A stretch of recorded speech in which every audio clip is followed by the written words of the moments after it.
Today I got a package in from Loungefly that I wanted to do an unboxing and review of. Loungefly just recently launched their new Stitch shop by Loungefly, which is basically their equivalent of the Disney dress shop. So kind of higher end, very expensive, fancier pieces. And in conjunction with that, they released two brand new pair of Loungefly exclusive Minnie Mouse ears. I do have some of the Loungefly ears that have released in the Disney parks, but I think this is the first time Loungefly has done their own releases of Minnie Mouse ears. They've at first come out with two different pairs, one of which is definitely very themed to my interest. Okay, so I really wanted to see what they're like and check them out. Now, I did not think that this package was actually going to arrive. I have not seen stranger tracking for an item ever. The tracking had said that it was out for delivery that morning, and then at the end of the day, the tracking updated to say insufficient address and that it was heading back to California. Then the next day the tracking said out for delivery again, so I got kind of hopeful.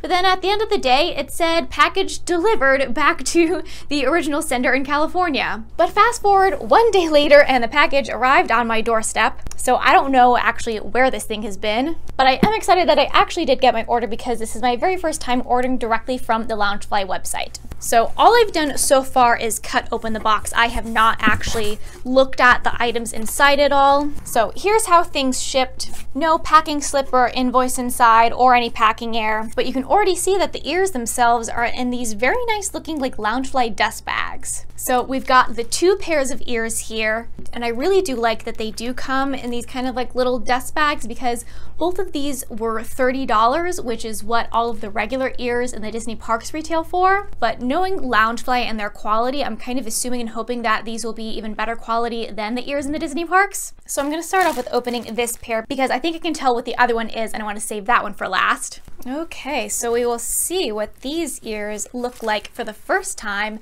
and this pair is the super cute balloon ears. So you can see these ears are like really neat and stylized to kind of look like they're a little bit animated, and they're supposed to look like as if they're made out of balloons, but I think they're just made out of a vinyl. So these are kind of like what I would call almost like sketch marks, and then you have a very kind of classic Minnie themed bow, a little daisy in the center, a pastel blue polka dot, and then a little red center accent. Like the other Loungefly ears, they do have the Loungefly logo embroidered on the side. And then there is a pretty sizable tag that says Disney on it, so you can kind of tuck it in, but you can see it'll still stick out a bit. Now, the one thing that I do love about this pair of ears, just like the designer ears, is that the inside is so nice and soft. I'd say almost like the inside feels like the most high quality of all. So I'd say these ears are definitely a little bit smaller than I expected. The thing with these Loungefly ears that I don't like is the ears are kind of small and a little bit too close together.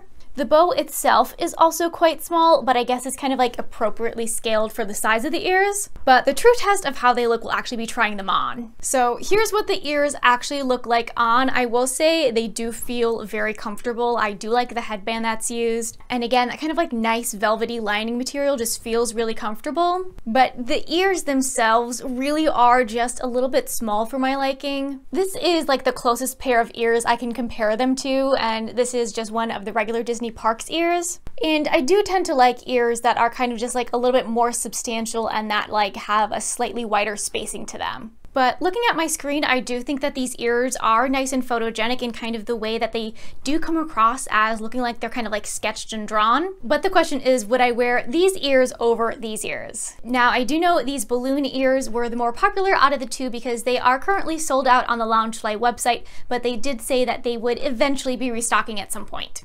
I switched back to the designer ears to open the second pair of ears, and these are very fitting and exciting because these are their pin display ears. So I'm curious to see exactly how these are going to function, what they're going to look like, but at just kind of like first appearance, I really like these ears. The ears themselves are ever so slightly larger than the balloon ears, and you also have like a much larger, kind of more substantial bow on them. But you can see that these are awesome pin display ears because they have these little perforations all over them where you can stick pins through.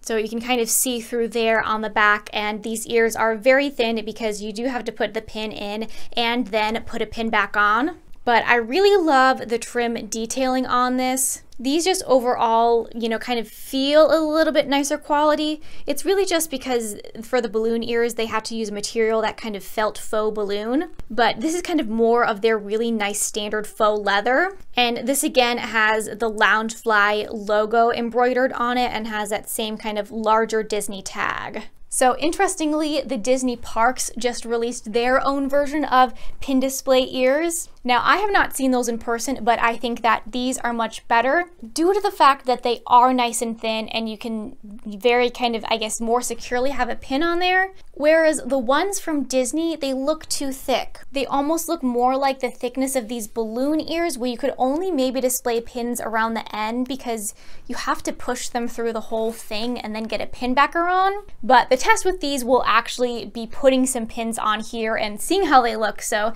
let me grab some pins for my boards. So although I said I liked the bow, the fatal flaw in the design that I can tell with this is that the bow is so large that it obscures a significant portion of the ear, which means you only have this like really tiny little portion to actually display your pins. So on one side, I'm going to put some normal size pins, and then on the other side, I grabbed a number of my Tiny Kingdom pins, and I'm going to put them on there and kind of like see the scale difference.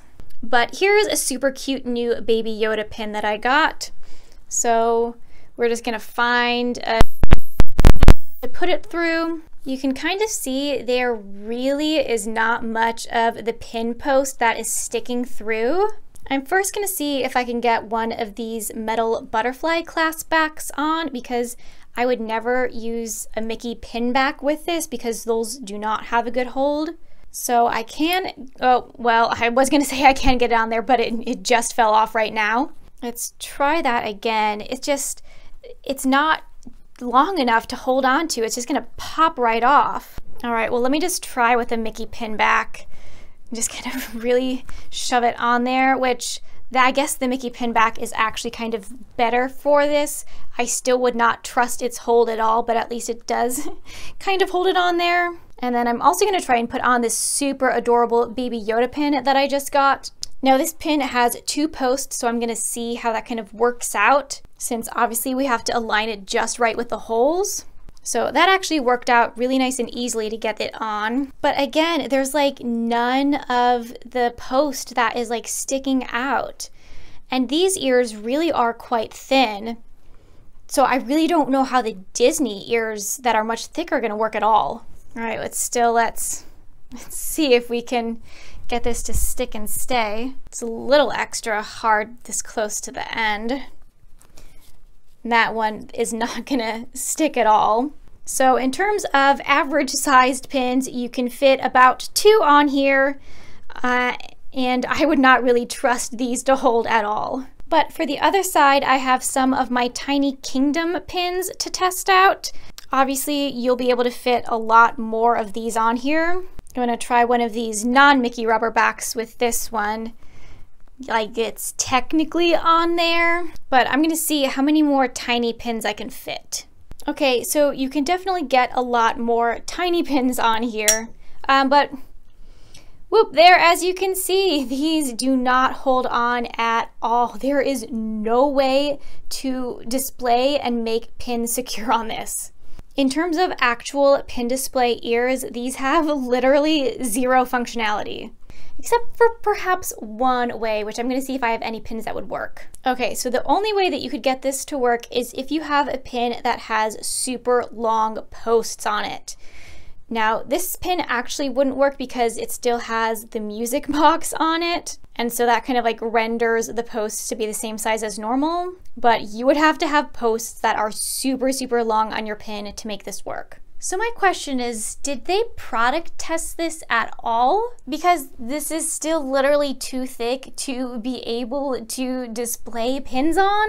Because how it's made, you have to attach a pin back on the back. It's not like, you know, a cork ear where you just stick the pin in. However, I do think that these are cute ears on their own. I really like how they look. I like the make, the design style, but these are not pin display ears. So I've spent some time on my boards just trying to find like any pin that will be able to stay and attach here, and I cannot find anything that will work. So if you try and put a pin in this, it will 100% fall off and not stay. But here is just a side-by-side of both of the ears together. You can see that the pin trader ears are just a little bit larger than the balloon ears. I actually do overall like the pin trader ears better, although they do not function at all in their intended purpose. But these are the same awesome quality of the other Loungefly ears that have already been released at the Disney parks. Headbands, super nice and comfortable, super high quality. But I have no idea what they were thinking with making these pin trading ears. Alright, so there you go. That was my review of the two brand new Loungefly Minnie Mouse ears that were just recently released. As I said, even though the pin trading ears do not function at all, I still kind of overall like them a little bit more than the balloon ears. I think the balloon ears just look a little bit better like on photo or on video than they do in person. But hopefully this is a good sign in terms of Loungefly continuing to release more Minnie Mouse ears. I like that they are priced at the exact same price as the ears sold in the Disney parks, which still is very overpriced for what they are, but you do get your very nice little Disney Loungefly dust bags for these. And if you want pin trading display ears, this is a concept that has already been around for a long time on Etsy. There's, I know, quite a number of DIY videos on YouTube for how to make your own cork ears. Now, what I think would make the ultimate secure, great pin display ears, that if you use the foam from the Kraken Trade products, that has the nicest, firmest grip on the pins, and then you just stick the pin in. You don't have to use pin backs. That's really where the problem comes in here, is that you cannot fit the pin backs on. So if you want a way to display pins on your ears, that so far is something that you are going to have to make yourself. But if you got either of these ears from the Loungefly release, I'd be really curious to know what you think about them. But I'll be happy to add both of these pairs to my collection. But thanks for watching!